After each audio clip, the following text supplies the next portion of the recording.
Hi there, my name is Guillermo. I want to talk a little bit about the Great Depression. Many of us know what the Great Depression was, many of us don't. So, what I'm going to try to do is break it down into a little bit easier terms to see an overview of what the Great Depression was. So, basically, what the Great Depression was a stock market crash. Basically, the whole stock market fell down. We didn't have any money. The stockbrokers didn't have any money as well either, and there was a huge decline in the stock market. It was really high before it crashed, and then it ended up becoming a worldwide situation where even Europe was involved. As you can see here on the graph that I provided, it was almost at its peak, but then it dropped completely down by 1932. Afterwards, then people began losing jobs. There was a lot of products in stores that weren't getting sold, and it's little things like that that affected our economy. The economy then eventually got so bad where people wouldn't buy food, people were homeless, and then they couldn't, like agriculturists, farmers, they couldn't tend to their lands.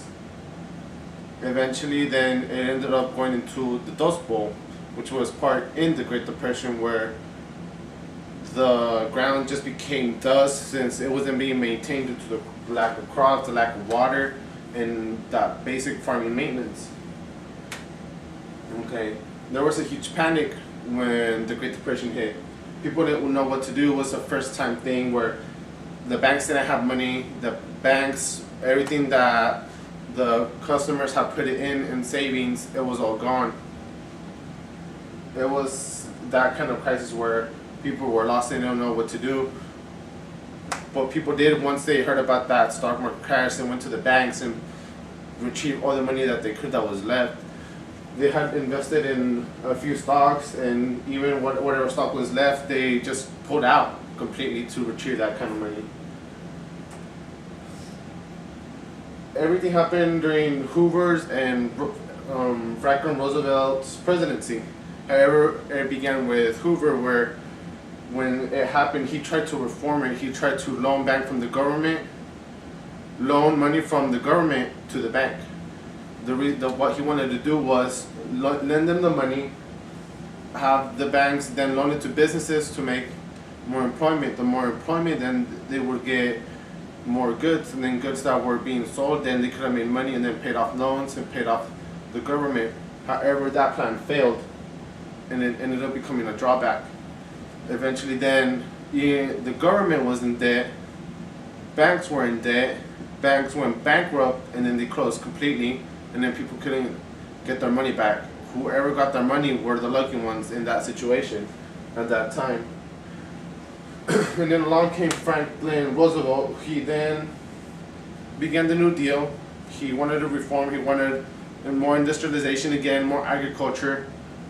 So he proposed the New Deal, and eventually it led to where employment rose, there was more agriculture going on, and then people were beginning to understand what the cost was. The lack of the financial responsibility, lack of being able to handle that kind of money. And from there he had the SEC and the FDIC.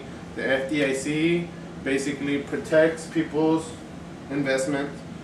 The SEC watches over the stock market to make sure that there is no kind of crash that happened, which we still have today.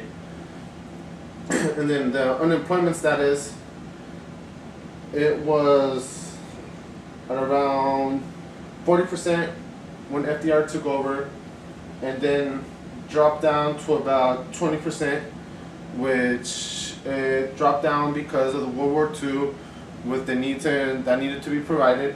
So that's how they ended up lifting it a little bit more. So overall, basically, nowadays there is talk that we're